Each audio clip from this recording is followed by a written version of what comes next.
fan vote to get into. That's what like, how did Awuji win? I didn't even see him canvas, you know? Oh, dude, he's got followers. The Navy.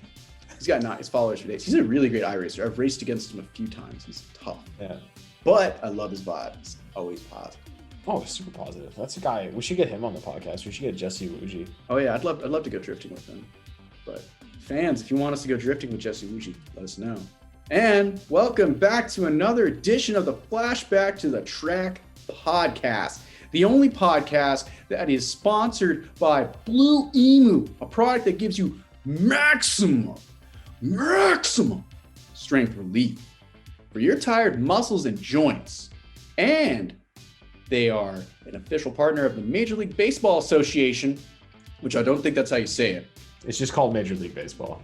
And NASCAR. That's right. Two different sports they provide maximum strength relief for. So go check them out. I would say go check them out at Walmart, but not to disrespect that. Last time I was there, man, I did not see good placement from Walmart on their part. So I actually would recommend not to say, whatever retailer to get it by, because, Blue Emu does not condone like me saying specifically, but just my opinion, go to like a Walgreens or a CVS, because you'll go into the pain relief file and you'll actually find like everything Blue Emu offers right there in a nice like display area, kind of like how Mark's got in the corner. I see he's got some continuous spray. He's got a little bit of that maximum pain relief cream. And I think that is the lidocaine cream as well. And you'll find that and a bunch of other products there. The one thing I didn't see was the bath bombs, but oh well. Yeah, I had two of the baths last week because I was a little sore from cycling, so had to jump in there, and I love that, man. It feels great, Yeah. But you can always go to Walgreens. It's on the corner of Happy and Healthy. Remember that. Oh my gosh, it's always from Chicago. So hey, there's a reason that Walgreens is always on the corner lot because of their slogan. So I like the one by my house. It's like a deco one. Like it literally looks like a deco building. I'm pretty sure it's been around since deco. So they like incorporated it like into the area. The city probably made them do that, so it didn't like disrupt the area. And no, I think it was like period. Sometimes the period, there's some deco buildings, and I feel like what happens is the city wants them to keep them up. So instead of like renovating them, making them modern, they actually try to keep them deco. And I think it adds value. I think it's really cool. Definitely, yeah. And like I said, it doesn't create like an eyesore. It's not like, oh, there's a Walgreens, like it's like, when you're in like the upper scale areas in Florida and all of the strip malls look nice and all the logos are in white. Yeah. Yeah. That's that kind of vibe. In Charlotte right now, it's kind of like that just because a lot of things are newly developed. And I appreciate that. It's great to see that, the economy's booming, construction's booming, things are being built, people are spending money. But, I like older aspects of things. I like looking at small towns, things like that, so it's cool to see that in St. Pete every now and then if you ever check that out. But always highly recommend if you can find it too. Blue Emu hemp. I know it's a little harder to find in stores, but I just started using that when I went to Martinsville. They had like some free tubes of it, and I grabbed like a couple. Man, that's my new favorite go-to. I really like the Blue Emu hemp. I don't know if you've tried that yet, but it's a must. Highly recommended by James. If you tell them James told you that you should get it, they'll be like, who? That will help us a lot. Yeah. Tell Blue Emu that we sent you. They would probably be really happy that we're sending you. So yeah. But other than Blue Emu, it's always fun to talk about our sponsor. But we want to talk about our podcast. We do. And in our podcast, we have a very interesting topic we want to talk about today, and that's rookies. Very interesting term, Mark. It's something that's normally thrown around in sports, man. Yeah, or like law enforcement or something, Well, even, yeah, more sports and just certain careers, but like we're not talking about like, so when you think of rookies, James, like what do you think of when you think of rookies, right? You think like a young person, someone who's raw and green and is new, right? Yeah, greenhorn specifically. That's always like the term I hear of, but that makes me think of that show where they're logging. And that is something. I mean, they're young in those logging shows, those greenhorns, but even the current crop of rookies, Mark, there are a bunch of young guys, and to be honest, it just makes me feel old as fuck, old AF. Just honestly, I'm old man now because these young guys just coming in at like 16, Yeah, hitting cars. when Sam Meyer won that truck race, I was Oh, like, yeah. what have I done with my life? Oh, not even that. Even before that, when Cole Custer won his truck race at New Hampshire, I was like, oh, God, I was like, what have I? And then Ty Gibbs, yeah. 1 start, 1 win. Or even Chase Elliott God. winning a Cup Series championship at his age. And even when he won the Xfinity title, or when he won the truck race at Mosport, it was like, come on, man, you're how old? Like, Won the Snowball Derby. How old are you? killing me. Like, it's like, what have I done with my life? You know? But you know what? That's the state of racing and the trend that it goes down. I know it's really big in Europe to where like once you're of age, you get in a cart, and then from there it's on. And here it's a little bit different. You know, we get to see a variety of drivers, and we're not like specifically talking about any kind of variety. I mean, rookies come in all shapes and sizes: young, old, big, and small, famous, not so famous, and what have you. So we thought it'd be an interesting juxtaposition with how young rookies are today, normally.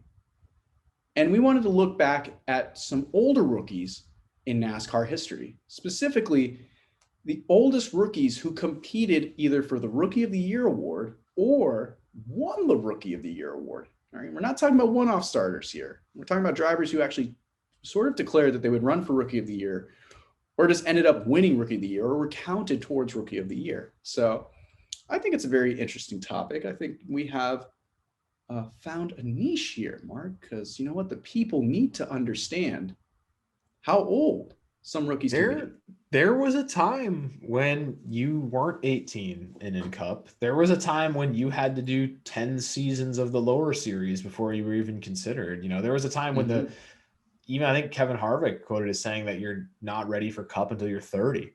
You know, like, so there's different philosophies on it. Now, obviously, we've had like James and I were talking before we recorded, like guys like Buddy Baker, who's 18, and he was in Cup. Yeah, it's crazy. When he first started, he was 18. Look at Richard Petty. I think he was like 22 when that's just like not a thing that was common back then. Incredibly common now, but not common back then. Because even Kyle Petty, like when did he really get his starts? He was in his mid to late 20s. Oh, he was young too, and I think that was just some drivers get that push, but normally, you know, it's you either work your way or you earn your way towards that. And you know, to your point, it's not even just making the starts in the lower tier series. Sometimes you spend years just trying to make starts in the Cup Series, making a handful of starts a year, maybe even 1 start a year, just trying to get that full-time ride so that you can compete. And with that comes being a rookie. So, you know, I think we'll look at this, but I think the best way to look at this is starting with Rookie of the Year contenders, people who they didn't win the award, but they were a contender. And we'll be various with this. We're going to look at all 3 of the top touring series. We're going to look at the Xfinity and Trucks and Cup series. We're not going to go super deep on this. We pick some favorites. Simple list I comprise. Nothing too crazy, people. So let's get it started. I don't know. There's a couple on here that I'm like, it's an interesting take there, James. I didn't think you'd come up with that one, but we'll. That's kind of the first guy we start with here. So you start with Steve Kinser. Yeah, man. And I didn't even think you'd bother putting that one on, but most people wouldn't, and it's just because of the duration, you know. But yeah, that's the thing. Like, he didn't run the full season, we'll get into it. So Steve Kinser was 40 years old when he declared for Rookie of the Year in 1995 in the Cup Series. Yeah, so. And the thing about it is like how he got in there is very interesting, because look at Steve Kinser. He's on top of the world in driving the World of Outlaws, and at this time, he's a 14-time champion of the World of Outlaws by 1995, considered one of the greatest sprint car drivers in the history of the sport.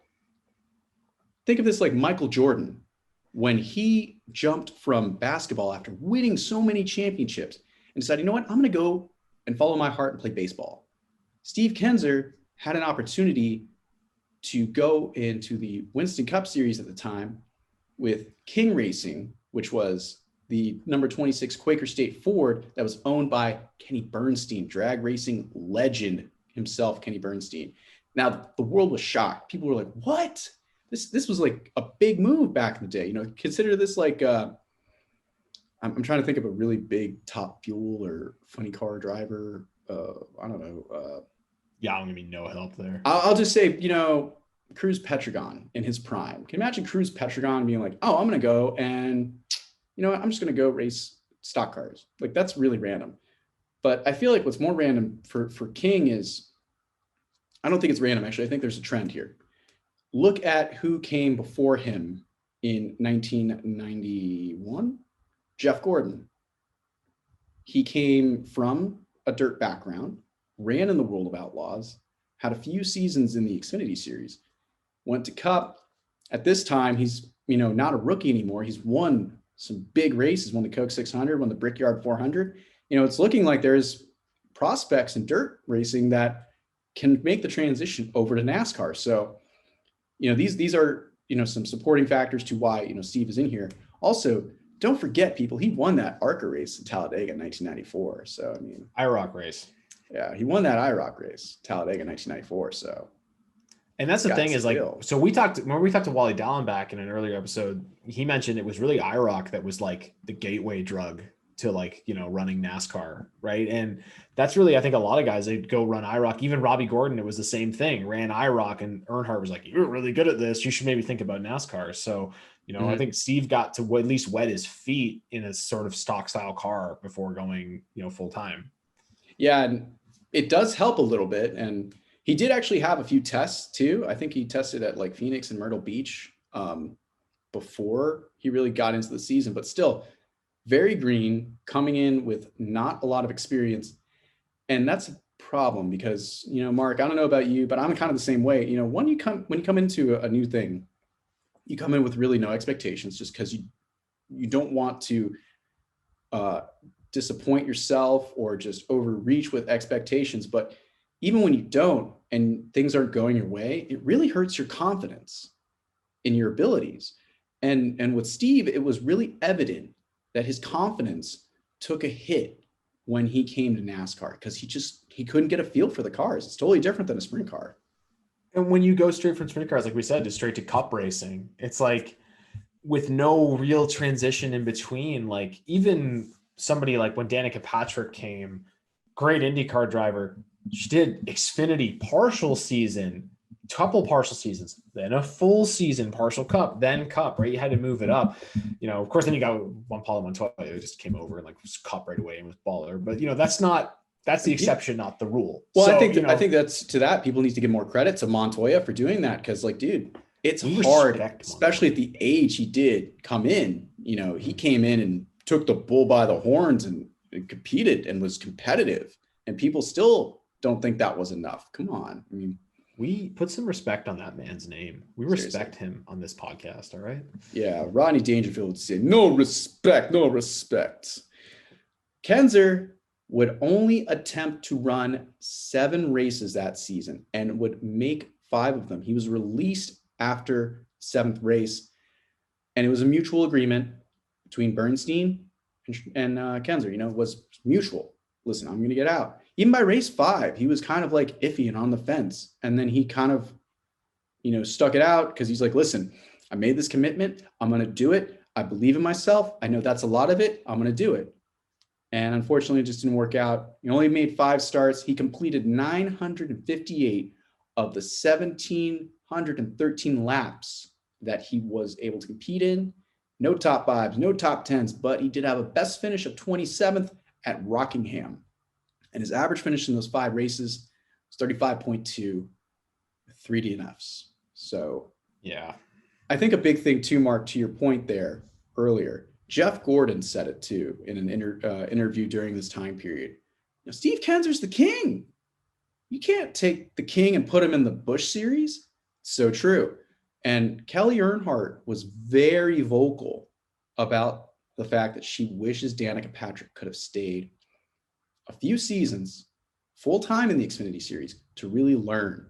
And at this point, it would have been great for Steve Kinser to jump in the Busch series and run there and learn what a stock car is supposed to be doing and get that feel for it without having the microscope and the spotlight be so much on him in the Cup series. But he's the king too, man. So like, it's a double-edged sword.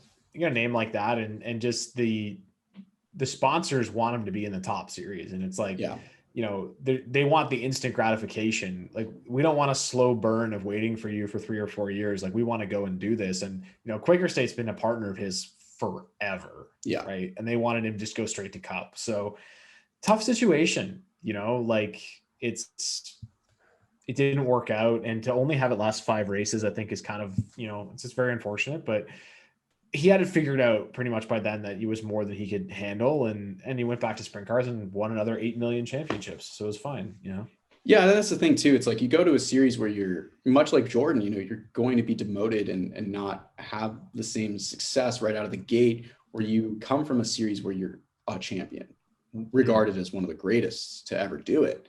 And, shocking, yes, but, this does not discredit at all the driving abilities that Steve Kinser had. I mean, he still kept getting invited back to the IROC series too after this. So it wasn't like, his days in stock car racing were over. And, technically he is still eligible for Rookie of the Year honors, because he only ran 5 races, and the rules state nowadays, as long as you don't run more than 5 races, of course they can always veto that if they feel these. Well, the rule now is apparently it's up to NASCAR to decide. Yeah. It was 5 and it used to be 7, but now it's there's guys NASCAR that are determined 13 and they are allowed to be Rookie of the Year. Yeah, because it's still 5 or 7 for the cap, but like to your point, NASCAR can just say, oh yeah, you're a rookie, or you're going to be Rookie of the Year, if you want to. So yeah, Steve Kinser, man, a great example of someone who tried to come into this sport and just how difficult it is, and how much of a challenge 2 different racing disciplines can have. So let's move on to the next person on our list. Mark, this is a good one for you, bro. Yeah, so we got Scott Pruitt, and unfortunately Scott's featured in a video I made last summer that you should check out on our YouTube about Scott's in NASCAR. But we'll do a little more of a deeper dive. Scott was 39 years old when he showed up as a rookie in the year 2000, which I recently had described to me as the weirdest season of NASCAR ever. Yeah, it was definitely one of the coolest ones for sure, man. I've rewatched that season a couple times, and it's the weirdest paint schemes you've ever seen in your life. It was just a weird year altogether. Weird teams. It was weird season. But I think it was definitely weird, yes, but definitely one of the series that I feel like every year has to hold a candle towards. It's got to top 2000, and so many seasons just don't get up to 2000 standards. So that if you're going to have a benchmark season, it's always 2000. So I really want to get a NASCAR 2000 sticker. It's so cool. I mean, come on, it's the first season of the new millennium. Exactly. Yeah. But so Scott Pruitt, Scotty decided to jump into NASCAR into 2000. Well, I don't even know if it was his choice. No, it's actually funny. So we'll go into that. So Scott was actually competing in kart at the time. He had been competing in kart for 10 years, and kart is championship auto racing teams. So in 1999, he was competing with Cal Wells's team in kart. Pruitt had also competed in sports cars and in the IROC competition as well, but Wells had an opportunity to diversify his overall racing program and, quote, a very exciting and dramatic way. That was the opportunity of Tide becoming a sponsor for Wells to open a cup team and have a, fully funded cup team with sponsor Tide for a multi-year contract.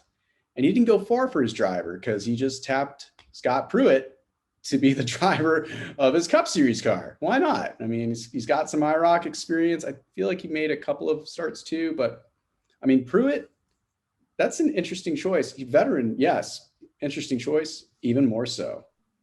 Yeah, and I think it likely just had to do with the fact that he's already in-house, and it's we're going to go NASCAR racing. It's new for everybody. And I guess we could try and get somebody else, but we'll just get Scott Pruitt to go and do this. And it was interesting.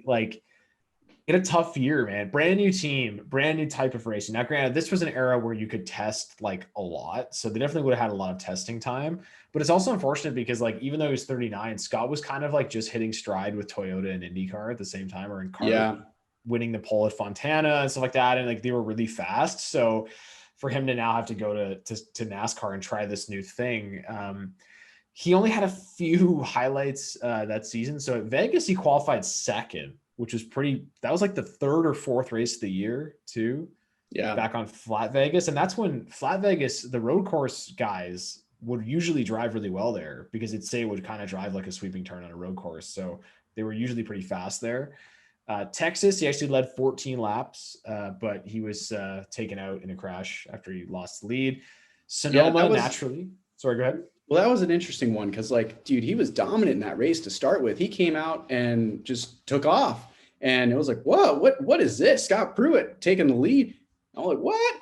And then, I guess that inexperience comes into play because I don't know exactly if he just put himself in the wrong place on track and just got turned or whatever, but he got dumped. And that was a bummer because, like, think about it from his perspective. He goes from having a fast car, a dominant car. Now it's so early in the race. You got to ride around with that damaged piece of crap. Like, man, that sucked. So get laps, get practice, right? Yeah. Like, Sonoma, he ran well because you would expect him to because he's a, IMSA champion. So, but unfortunately, two interesting things happened there. So Pruitt actually led 10 laps and was running up front until he flat spotted his tire. And then he just kept flat spotting it and flat spotting it and flat spotting it to the point where it blew out and he went off hard. I mean, hard. He moved the concrete barriers hard. And he was done for the day, unfortunately, at lap 70. And that was when he was racing for the lead. He actually was racing for the lead with Tony Stewart and dumped Stewart going into one because he kept hitting that flat spot on the tire every time he'd go into the braking zone. So a bummer there. But also the team was fined 50 points and $250,000 because they had an illegal brake cooling system, I believe it was. They get the edge on the road course, man. Well, they said they quote left it on during a test, and it wasn't even active when NASCAR found it in technical inspection. Well, still, they got a huge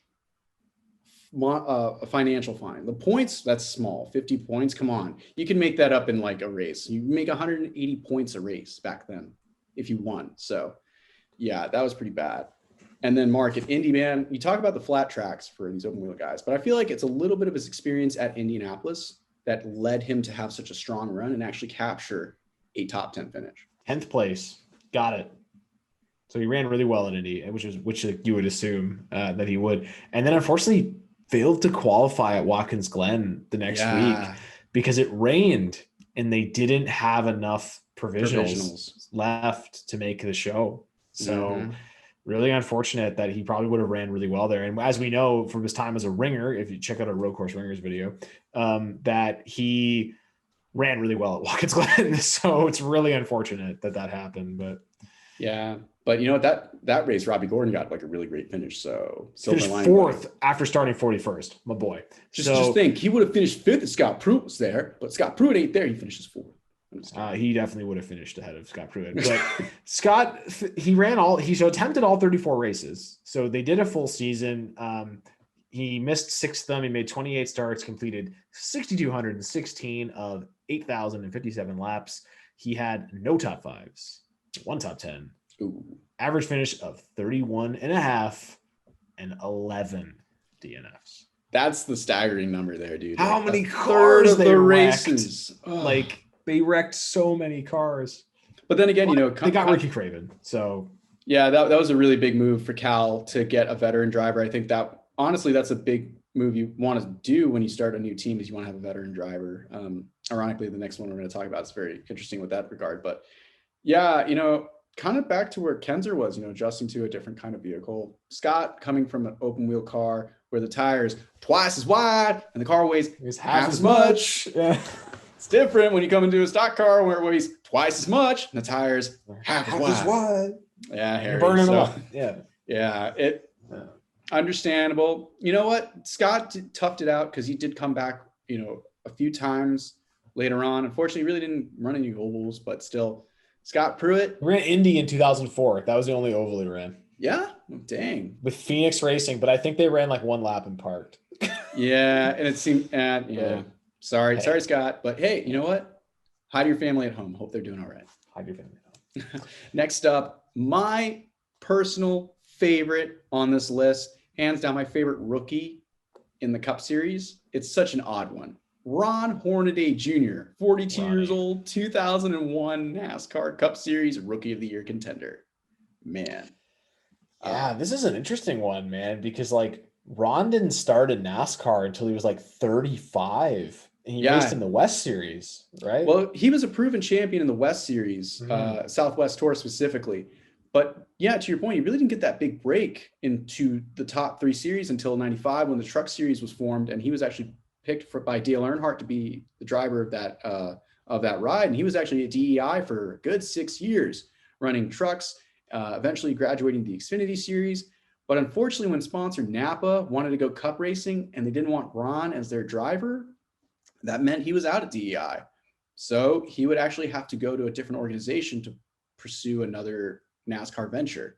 That organization would be AJ Foyt Racing, which, Mark, it's funny because Mike Bliss was supposed to be their first driver in 2000, rookie Truck Series graduate. I think he lasted like a race, maybe 2. I'd have to go back and check the strange starters thing and see. I can't remember exactly when that happened. I think it was 2 races, but like they, from what I understood, AJ was really not happy with Mike and he wanted a driver with more experience. And then they bounced around between Dick Trickle and Rick Mass, who would eventually become the full-time driver for the rest of the year in that car. I think Mike Wallace was there as well, maybe. No, 2002 he was in there. 2002, yeah. And that was one of my favorite cars. I love that Conseco Pontiac. That 14 beautiful paint scheme. Man, it was the best as a Pontiac. I don't like green as a color, but that dark green is. Green race cars are cursed, right? Yeah, it's bad luck. Not supposed to run a green race car. Someone should have told AJ that. And Conseco, they should have been like, change your brand colors, but no. And it was really interesting because I like Conseco at this time. They had the whole diversify portfolio, basically, where they were trying to make people buy into their mutual funds that were comprised of companies that were associated with auto racing, whether it was NASCAR or IndyCar because of their affiliation with AJ Foyt Racing. You know, they were sponsoring IndyCars as well. So I thought that was a really cool move, interesting strategy. But Ron, you know, he looked really good from the start. First off, in the Daytona 500, one of the craziest Daytona 500s, 2001, he looked pretty good. Came up towards the front, was running strong, you know, just didn't get a good result. But a couple of weeks later at Las Vegas, he finished 9th. 3rd race of the season. That was pretty big for him. Yeah, he actually ran strong in a lot of, again, the flat track type races. Like I watched the 2001 Richmond race from the fall not too long ago. He was like top 10 most of the day until they had trouble. He was up in the top 5. He was running top 5 at Dover. We reviewed that race at one point. Yeah. But just the car, it's like cartoon animal would just fall on it like all the time and every weekend, you know, and they'd get screwed. So it just wasn't meant to be. Yeah. You know, it's whether it was like bad luck, because if they didn't have bad luck, they had no luck, or misfortune, or just basically chalking it up to the fact that Ron Hornaday is a rookie. I mean, they always had something that hindered the performance of the team because they had really good runs. I mean, and it wasn't because of lack of depth within the team. They even went through 3 crew chiefs with Ron throughout the season. Felipe Lopez, Freddie Graves, and Donnie Brown. These are really good names. I remember all 3 of these names. You know, I can't believe it just didn't click with Ron. And they would have some good runs towards the end of the season, but it just never panned out. I think 3 specific runs that stick out to me. Martinsville in the spring. Ron actually went up there and led laps. Started 43rd, went from 43rd to 1st, had a strong car. It looked like he could have finished top 10, maybe top 15, and then had a tire go down with 6 laps to go. Just how do you overcome that? That's just a shame. Talladega. He actually was in a Chevy, not a Pontiac. I think it was between the association with Rad. Had a great run there. Came in for a final pit stop. Tried to shift it into reverse. Broke the transmission. Done for the day. And then Dover, much like Mark and I were talking, he was running top 5, top 10 that day. And then impatient Jeff Gordon had to just tap him coming off turn 4 and wrecked him and Mark Martin and ended his day. And, you know, it's like, man, you just look back and it's like, man, what could have been with Ron Hornaday? He could have been really good and could have been, you know, a franchise driver for AJ Foyt, but it just really didn't pan out.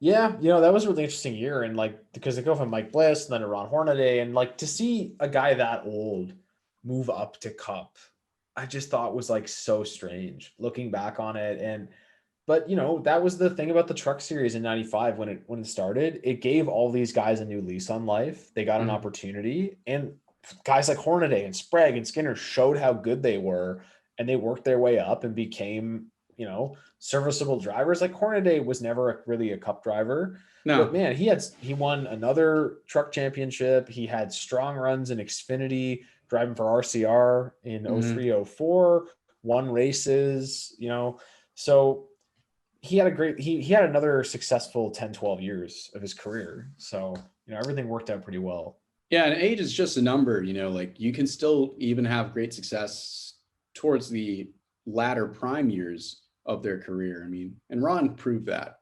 In 36 starts in 2001, Ron only failed to make 4 races. He, in 32 starts, completed about 8,659 laps of the possible 9,835 laps that could have been ran. Led 29 of them. Had no top 5s, did grab that one top 10, and had an average finish of 30.5 with 8 DNFs. So highest average finish so far, though, of guys we've mentioned. Slowly but surely we might be improving, but I don't know. Until we get to this next guy, I guess we're going to hit a brick wall, unfortunately. And this next guy is another racing legend, Willie T. Ribbs, 46 years old, in the 2001 NASCAR Craftsman Truck Series Rookie of the Year contender. Yeah, this is an interesting one. We had talked to Bill Lester a little bit about this. Yeah, so Bill gave us some context as far as like this diversity program, and it's kind of, it made me like really just scratch my head. I was like, man, Bill, you just really opened my eyes. So this diversity program with Dodge started with Bobby Hamilton Racing, the number 8 truck, that Dodge was going to sponsor the car, and they wanted, someone from a diverse background to come and race, like someone of a visible minority. They had some tryouts. If you go back and listen to our podcast with Bill Lester, he talks about this process, and he thought he was going to get the ride, but they went with Willie T, because Willie T. Ribbs he's Willie T. Ribbs. Like, who's better than Willie T. Ribbs? Like, come on, even at age 46. So they gave Willie the ride, and he drove the full 2001 season in the number 8 Dodge for Bobby Hamilton Racing. Yeah, and Willie had experience in Cup, obviously made a handful of starts in the 80s, but, he hadn't been in NASCAR since then, and now he's jumping into a truck. And like we said, Dodge thought that no one could beat Willie T. Willie T is the man. He's a veteran. But you know what? It's really sad to say this. He only finished on the lead lap once in 23 starts. And that's not, dissing Willie T's performance at all and his abilities. He probably just came into a situation where, much like Bill said in our podcast, truck looked nice, it was painted real nice, had really nice logos on it, just wasn't great. And you know what? It kind of showed. And to be quite honest, it just felt like Dodge was checking off the box of like, oh, we did our diversity initiative. We got our PR stunt down. We got Willie T. Ribbs in the truck and all that. And it just a little painful, to kind of look at it and think about it like that. But, in Willie's season, he did capture a 13th place finish at Pikes Peak. That was his best finish. Of course, he wasn't on the lead lap for that. His best finish on the lead lap was at Kansas, where he finished 15th. He completed a 3,648 laps out of the possible 4,030 laps that were run that season, had an average finish of 21.4 and only 3 DNFs. So, I mean, the biggest thing, Mark, this really did give a new generation of fans the opportunity to know who Willie T. Ribbs is. And that's kind of the whole point of the program, right? Is really, even with now with, so I'll bring it to now. So NASCAR announced they're going to do a Netflix series of Bubba Wallace, right? People are like, well, why Bubba Wallace? Think about it. Well, I mean, marketing. We're going to get people more eyes on the series. People who maybe don't know a lot about NASCAR are going to come and watch it. And that's who we want to get. So it makes sense that they would do this diversity thing with Willie T. And even though it was kind of a PR stunt and Willie maybe didn't get a fair shake, maybe in the grand scheme of things, it was the right thing to do because the sport benefited from it. Yeah, and with the Bubba Wallace piece, I mean, like obviously they sold that to Netflix, but people might want to talk smack about it, but it's like did you talk smack when NASCAR released the Pitbull documentary about Trackhouse? It's the same thing. It's a minority team owner, much like Michael Jordan, a minority team owner owning a team with a minority driver. So like, people just, it's an absolute, people don't want to see change. And that's, exactly. it's the harsh truth. People don't want to see change. That's why Willie T. Ribs didn't get his first fair shake. And, at least he kind of got a fair shake here, sort of. He got an opportunity to run a full season. It wasn't the best way. And you know what? It kind of reflected even when Bill got in the ride too in 2002, 2003. But at least the biggest thing is Dodge was trying to do something in the realm of diversity. Did they do it correctly? That's debatable. Did they do it at least? Yes. So they at least did it. So let's move on from there. Yes. So next up, our final contender before we get to the winners is John Andretti, the man, the myth, the legend, one of our favorite drivers. Check it for Andretti, 41 years old, the 2006 NASCAR Busch Series Rookie of the Year contender. This is a fun one because how many starts had he made before he was the Busch Series Rookie of the Year? Like 300 or something? Oh, I mean, he raced in Cup for at least almost 10 years. Yeah, so got to be over 300, two-time Cup Series winner. So kind of like, how was he a rookie? Well, he'd only ever run a single Busch race before that. I believe in 97 or 98 at Daytona. 98 at Daytona, he got a top 10 or top 5. He actually had a good run there. Mm-hmm. And that's ironic because like you look at John Andretti and he's raced everything with an engine. I mean, he's run an IndyCar, he's run sports cars. He's even running a top fuel dragster, man. I mean, he's run it all. But like in NASCAR, I guess kind of the point of Kinser, went to the top, didn't really go to the Xfinity Series or Busch Series at the time. So, interesting at this point why he would be doing it. Well, he had this relationship with PPC Racing already. He ran like a partial schedule. Towards the end of 2004, ran a couple races with PPC, and 2005 ran a couple races too. I believe it was the number 14 silver and orange car. They were supposed to do a full-time Cup season and it didn't materialize. Just didn't get the funding, unfortunately. So, yeah, but they did right by John. They invited him to run the Xfinity Series in 2006 full-time. And that's where PPC is known for, is their Xfinity Series program. They're a championship team in that series with the number 10 Nesquik car back in the day when Jeff Green was driving it. And even throughout the mid-2000s, that Nesquik car was good. Scott Riggs was behind the wheel. He won races. Jeff Green was behind the wheel. He won races. And I remember Jason Keller, too, being behind the wheel of the Miller High Life car, the 22. That's another thing about that team. They always were able, even in the Busch Series, to get great sponsors that want to just only run in the Busch Series. Yeah. Kenny Wallace lost his sponsor Stacker 2 midway through 05, and then they had no sponsor for 2 weeks and then signed AutoZone to be their sponsor for a season and a half. And speaking of like sponsors, John Andretti's sponsor was Camping World.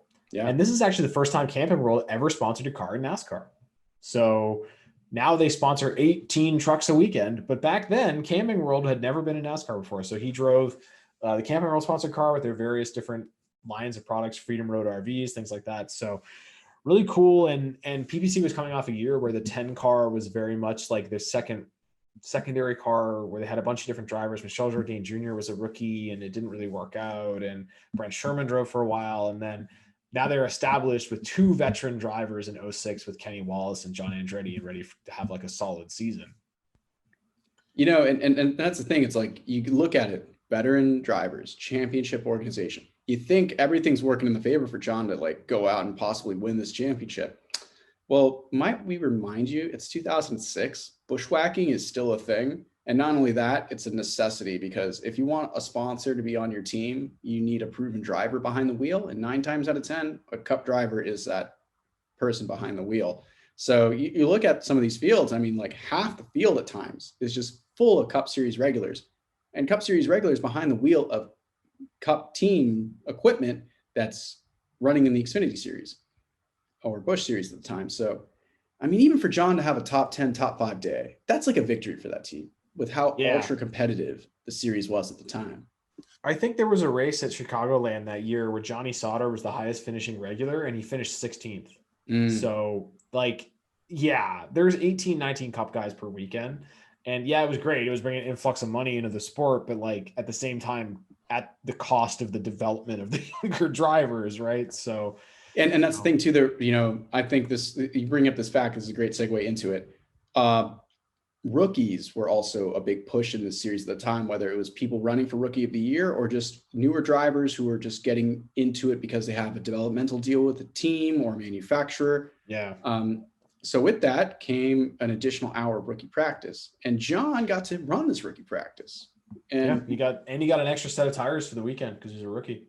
So, that's the thing. It's like you think, they come into favor and it might benefit John, but also too, much like all four of these, more except for Hornaday kind of, but a lot of these guys before him, they weren't running, in this specific series. So like John's jumping into an Xfinity Series car, which runs much differently than a Cup car. So I'm not sure how much of a learning curve that was, or if that had anything to factor into it. But, unfortunately, John didn't really have the walk-off season everyone thought he could have had or just predicted. His best finish came at Watkins Glen, because he made the race at Watkins Glen, unlike Pruitt, but he finished 5th. Great run for him there. 35 starts. He ran all the races, completed 6,600 of 6,759 laps. So not too bad, not too shabby. He led 3 laps. He had 1 top 5, 4 top 10s, average finish of 20.7. Pretty good. And only 1 DNF. And I believe that DNF came at Vegas, which is one of the most notable things of the season, was that huge wreck he had in like race 3. I don't know if you remember that. No, I don't. I have to look that one back up again. Oh, I don't really recall. Yeah, it was like it was a bad one, because like I think he got spun and he was just like hanging out. And then someone just tried to come low and then just cleaned him out. So yeah, but for the ultra competitive field that he had to deal with, I wouldn't say that he had bad results. No, I think he did all right competitively, because like if you remove like the Cup drivers, from there, it's probably like 20 top 10s, so yeah, I think, and you can argue that John's a Cup driver, but he had kind of spent the last 2 seasons as a part-time fill-in driver, even 03 as well, as kind of like racing all over the place, getting rides and kind of just being that fill-in guy. And he ran some truck stuff in 05 just to stay behind the wheel. So, I think I love John Andretti, so it's hard to. We're gonna give him benefit of doubt. I'll rationalize John Andretti's finishes, because I love John. So, and also too, think about it. You take 2 years and you're not in the car. You're not as proficient in the repetition of everything. So there is that too. So a lot of factors.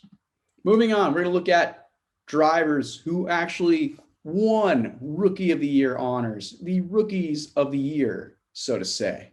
And we start out with the most notable, infamous driver to ever win Rookie of the Year and to ever grace NASCAR. I'm talking about the ageless Dick Trickle, the White Knight. And this is no joke. We're going to be serious when we talk about Dick Trickle here. So we're not going to be like ESPN Sports Center in the mid-90s, every 2 seconds making a little joke about it. So the Dick Trickle, the racing Dick legend Johnson himself. is funnier than Dick Trickle. Come on. Yeah, it is. It is, because like I used to make that joke and be like, oh yeah, what's your name? Dick Johnson. Sneeze slapper. Anyways, so short track legend, winner of over 1,000 short track races all across America. Always a popular driver amongst fans and other drivers. The Wisconsin native competed in NASCAR's Cup Series sporadically from 1970 until 1986, making a total of 16 starts. All right, but go ahead. About 1 a year, 16 starts. Yeah. And it's crazy because it is like, blotched out, it's so sporadic. But in 1989, Dick Trickle was tapped to drive the number 84 Miller High Life Buick for the Stovall brothers. All right. Remember that cool number 8 Robestis car back in the day, that super retrograde? Yeah, that same team.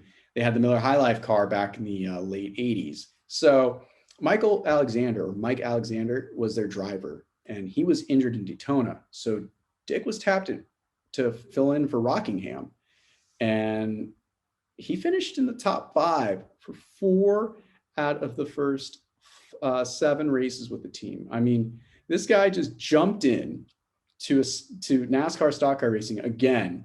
He's definitely a legend in short track racing, but he's coming onto these bigger tracks and he's having success. I mean, he even had a third place finish at Atlanta and Martinsville during the start of the season. I mean, it's crazy. And did we mention he's 48 years old in 1989 coming into this? Like, seriously, how much credit do we need to start giving Dick Trickle for what he's able to do behind the wheel?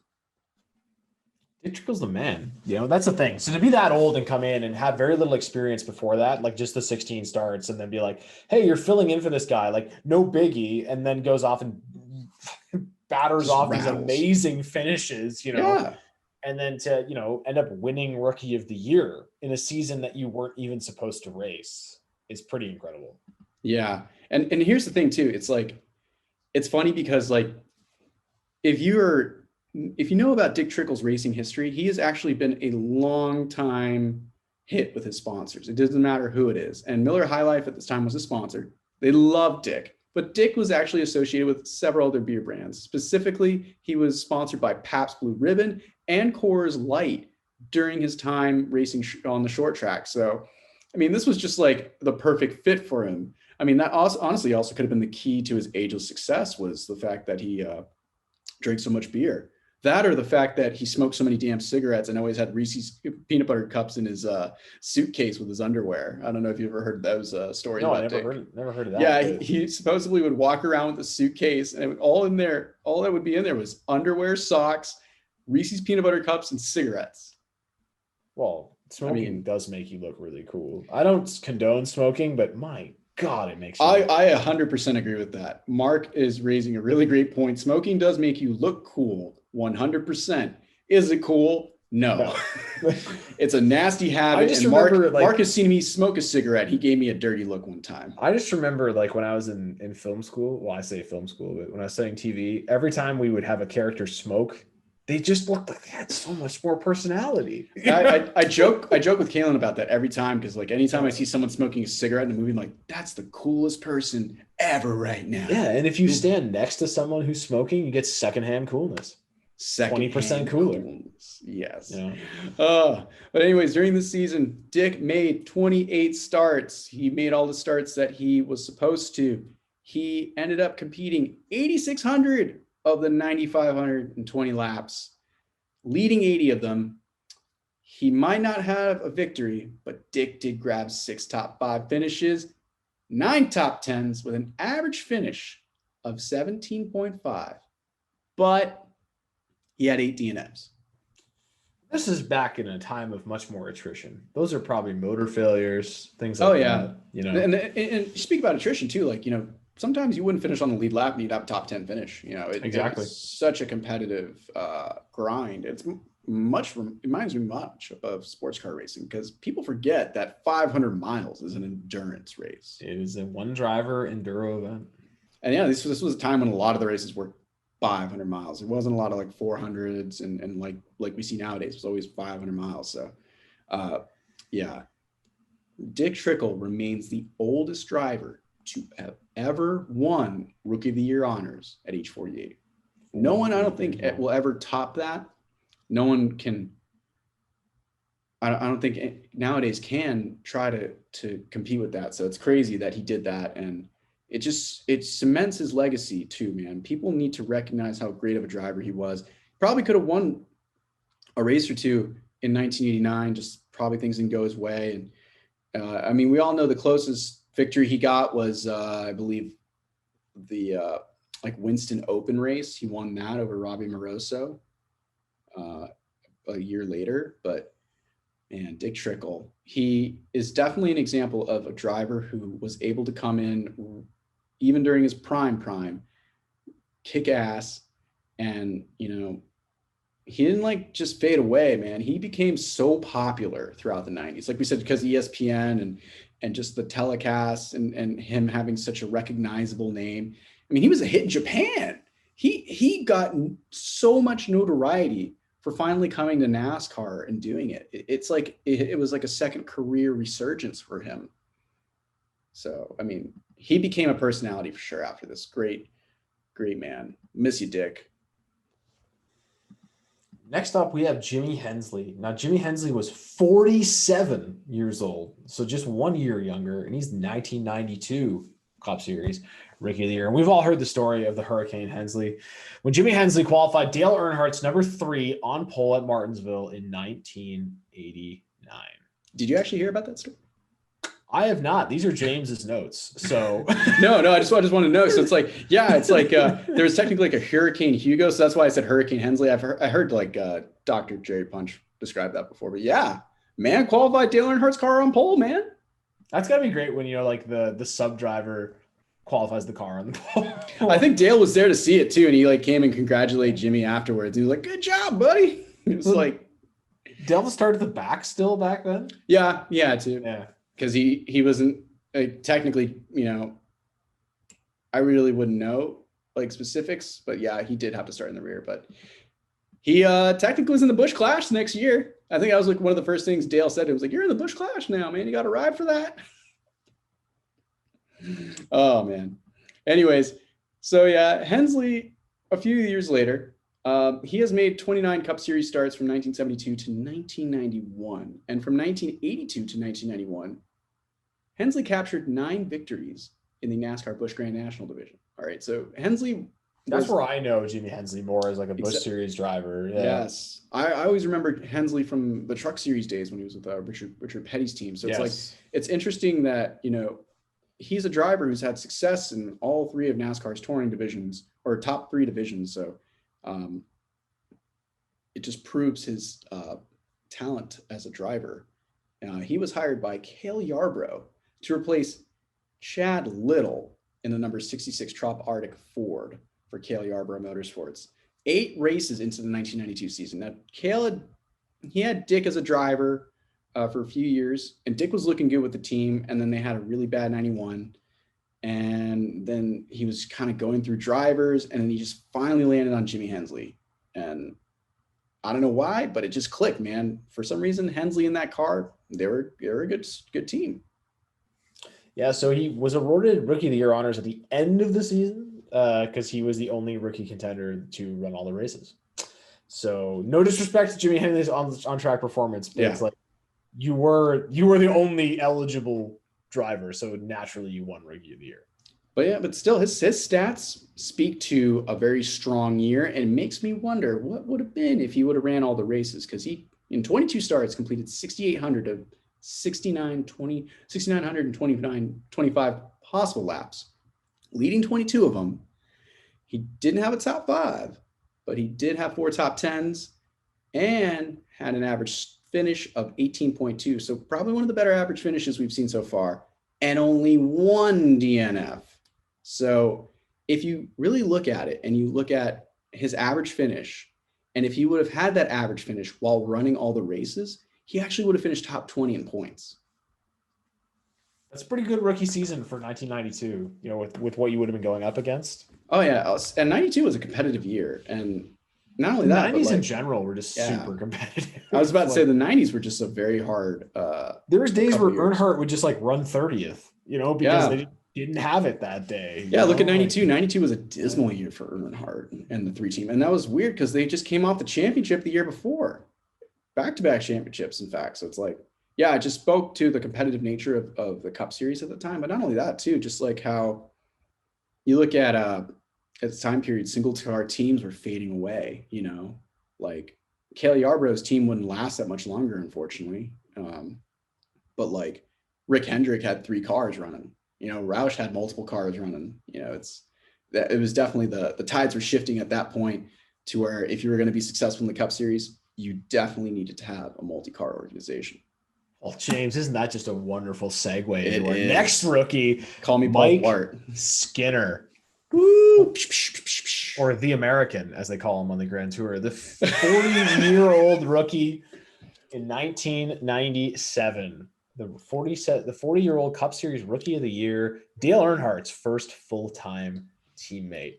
I like to call him Mini Dale Earnhardt because, come on, he looked just like Dale Earnhardt. Kind of did, No offense to Mike. Mustache, the gargoyles. Yeah. Black number 3 truck. Black number 3 truck. Yeah. Yeah. So is Jay Sauter also Mini Earnhardt then? No, I didn't have the mustache or the glasses. So Or Mike's Jeff the Green. gunslinger, man. First ever champion of the NASCAR Truck Series, 95. Finally gets to be full-time in Cup in 97. And he's driving the 31 Lowe's Chevy for Richard Childress and his Dale Earnhardt's teammate. And I'm sorry, James, but this is the only Lowe's paint scheme for me. This is my favorite. Oh, yeah, 100%. I like it better with like the 2000 Monte Carlo. Yes. Like the mid-90s Monte Carlo. I just like those edges more. But yeah, I agree. No offense. I saw someone like redesign it and like they try to put yellow on the top. And I was like, no. It's perfect. Don't touch it. You don't mess with perfection. And that is perfection. That's one of my favorite liveries of all time. And like we said, it's kind of like a mini Dale Earnhardt, in a sense where he looked and acted a lot like the man himself. But honestly, the chemistry between them couldn't have been any more different. It couldn't have been black and white, day and night.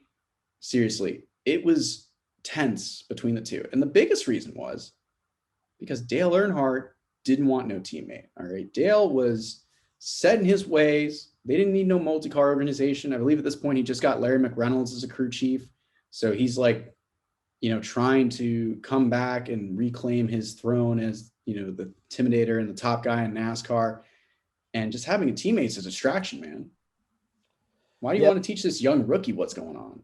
Like, I don't want to have to spend my time teaching someone else how to drive because they're also trying to beat me. Yes. And it's like, Dale came from an era where there were no multi-car teams. It was just everybody had one car. And I know Rusty Wallace kind of had the same issue with Jeremy Mayfield at Penske when they did the second car, and they didn't get along either because it was like, and he didn't get along with Ryan Newman either. He did not. Like, he wanted to be the top car. I'm the number one car, like F1, and that's not how NASCAR works. A lot of the time, it's all the cars are equal. Well, at least that's what they say.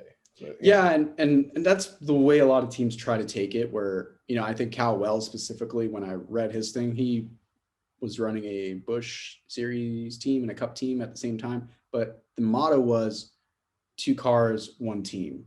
And you see today, I feel like it works the best because that mentality is not only just preached, but it's abided, it's lived by.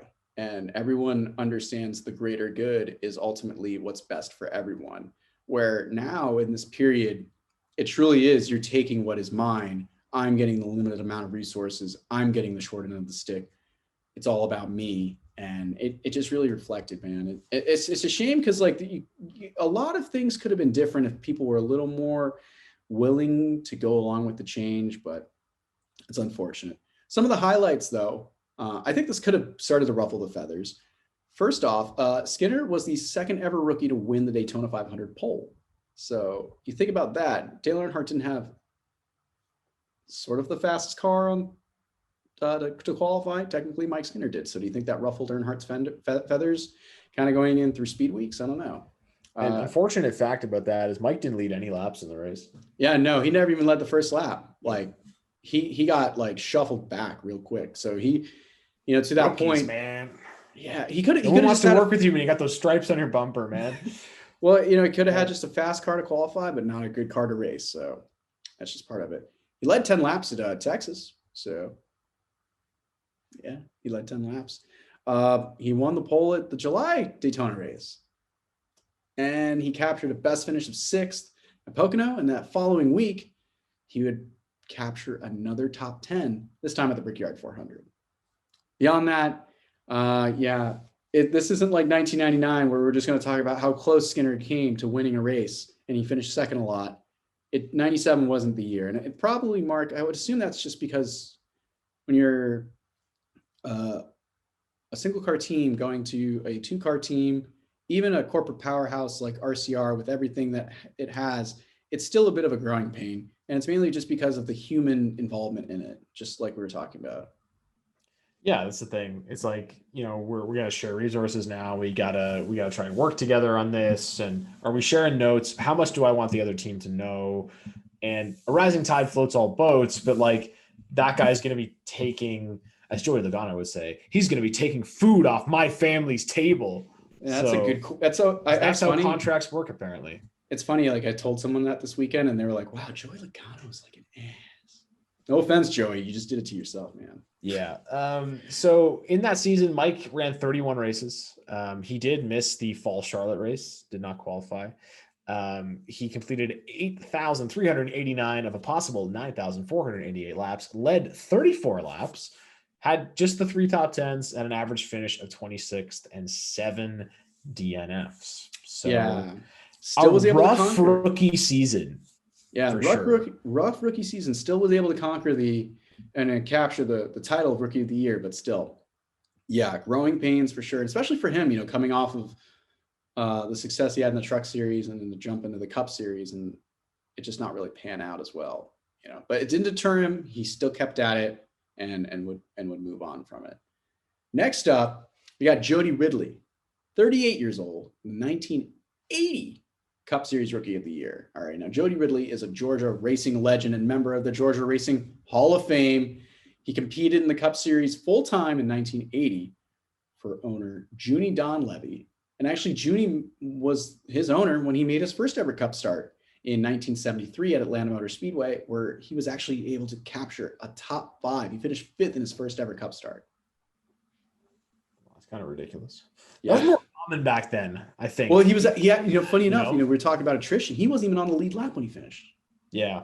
Yeah. It's mind-boggling to think about how much attrition was key there. But like this guy making his first ever Cup start, finishes 5th. So it showed the ability and talent that Jody had. And, a guy like Junie Donlevy, I hear a lot of stories about Junie Donlevy just giving guys shots, giving drivers opportunities. And, he gives Jody an opportunity in 1980 to finally run full time. And I will say he did not disappoint for sure, man. He had a really great season. He started off by like your second race of the year. He captured a top 10 in Daytona 500. In his first race at Riverside wasn't even that bad. He finished top 15. He went on an 8-race stretch where 7 out of those 8 races, he finished inside the top 10. Early in the season, I don't know really how this performance came about. Obviously, Junie Donlevy has always had good equipment through the 60s, 70s, 80s. Always had good equipment. And this just, I would assume, it's just him getting the opportunity to showcase his talent. And he didn't disappoint for sure.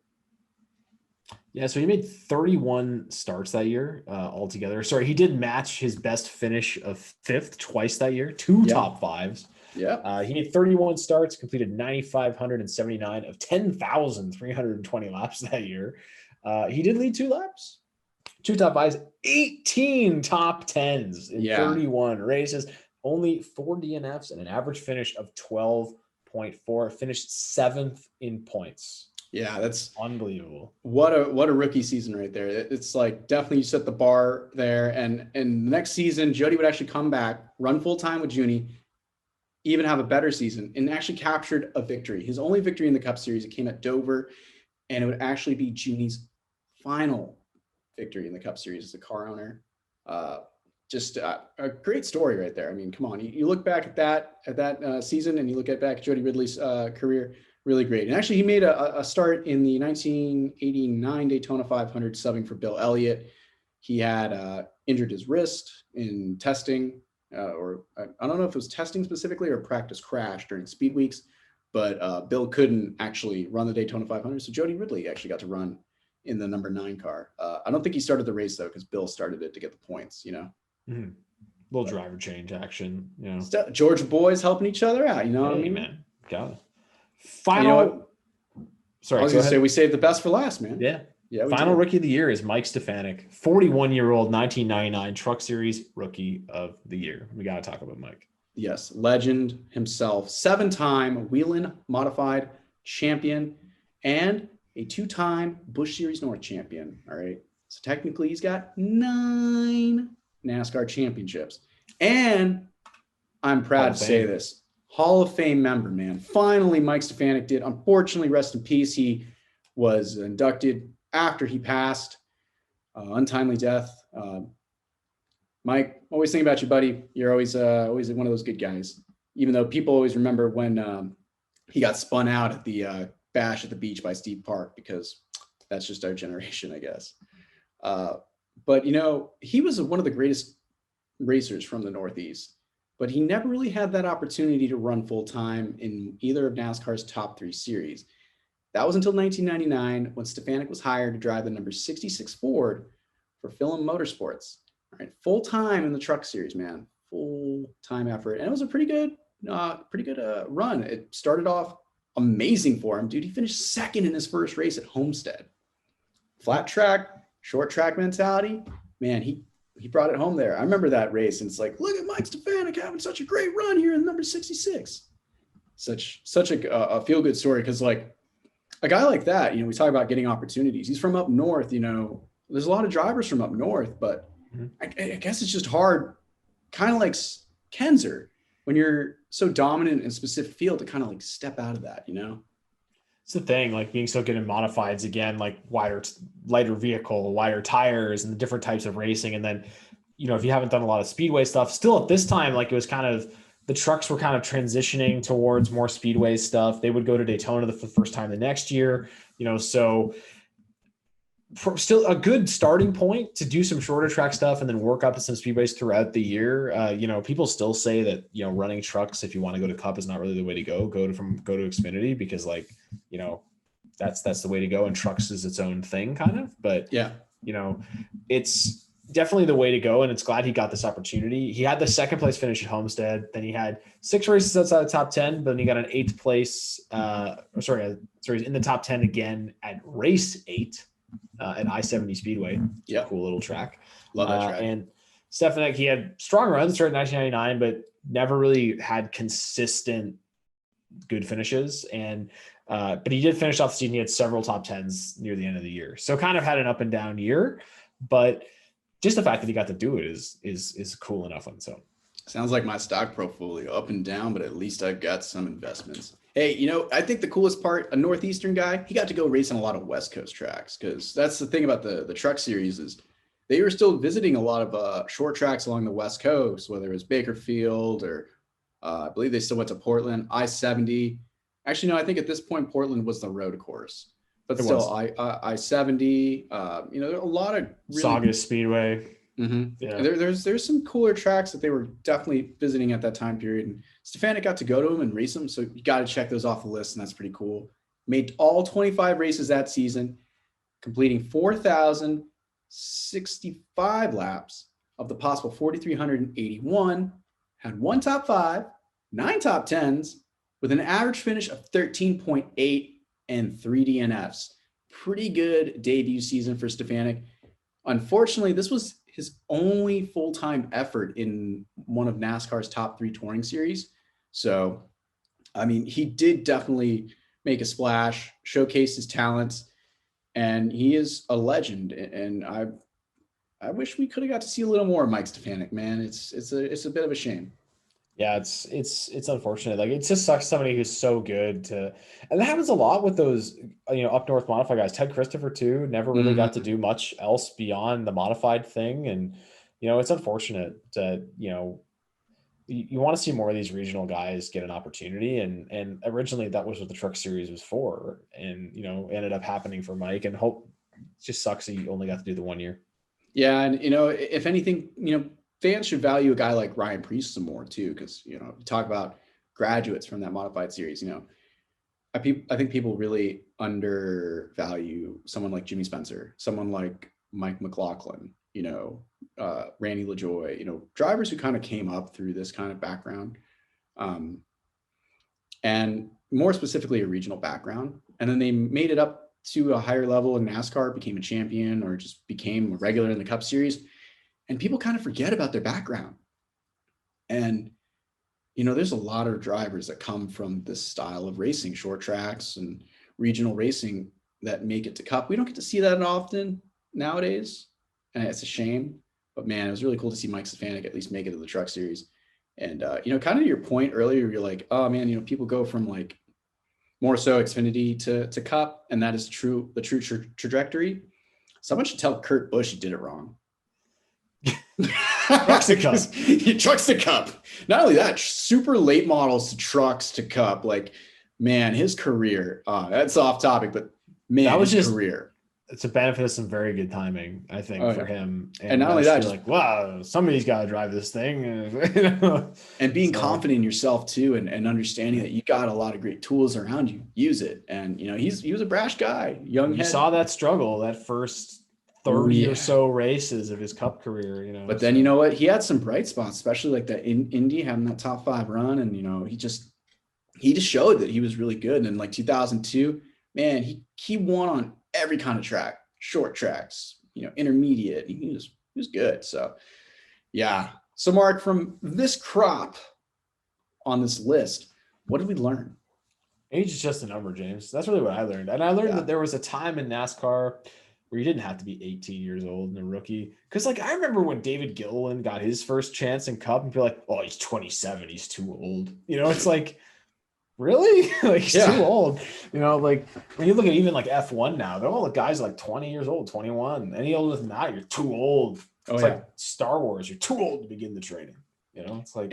And it's a shame because it's just, it's much like us when we're doing our thing. I'm never kind of a person to tell you no. Because, like, why do you want to be that person to put someone down for having that idea? You shouldn't put someone down for wanting to chase the dream if they want to be a race car driver. Hey, if you want to do that, you should understand it's going to be a tough challenge, but just do it, man. Yeah. Get out there, try it. Who's gonna stop you? And I think the biggest person on this list that makes me always kind of scratch my head a little bit, Dick Trickle. Man, and so many people probably have said this throughout history. What if Dick Trickle had gotten to NASCAR sooner? What could have been? Would Dale Earnhardt be a 7-time champion and all this? What could have been, And I think it's really cool that you get to see that Dick had a chance and that Dick did it so old and at such an older age, and was still competitive and then also made a career out of it. It's interesting that, I think the biggest thing I learned was that some drivers were able to really make a career out of their stay in NASCAR after they got in, even at such an older age. But, a lot of drivers weren't able to. I mean, Mike Skinner definitely made something of himself. Jimmy Hensley was able to, get a rekindleness of his career and basically get another revival of it. Dick Trickle got a revival. Willie T. Ribbs got one more shot. Ron Hornaday, you mentioned the fact that he went to RCR after this. He got a couple great years in the Xfinity Series and in the Truck Series, claiming a championship. Scott Pruitt was a successful ringer and then came back in sports car. Kinser went back to being the king of the outlaws. There's not really a negative to any of these stories. I don't see one. I see everyone kind of just being able to get a shot. And so what if they're old? Positivity on this podcast, James. My God, we got good vibes, man. We love everybody.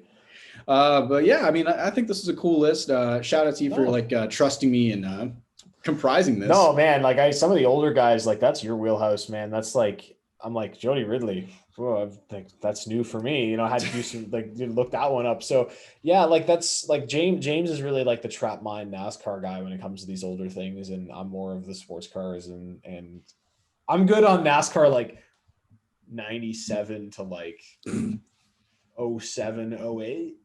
Pretty good, but I'm over here reading the book. I have to do my research. So I mean, research is fun, man. I think that's the most enjoyable aspect of this. At times, it's just, comprising the list, fluffing it and getting it to a point where we can present it. That's another struggle. But, initially coming up with a lot of these things, it's fun because, I love to learn.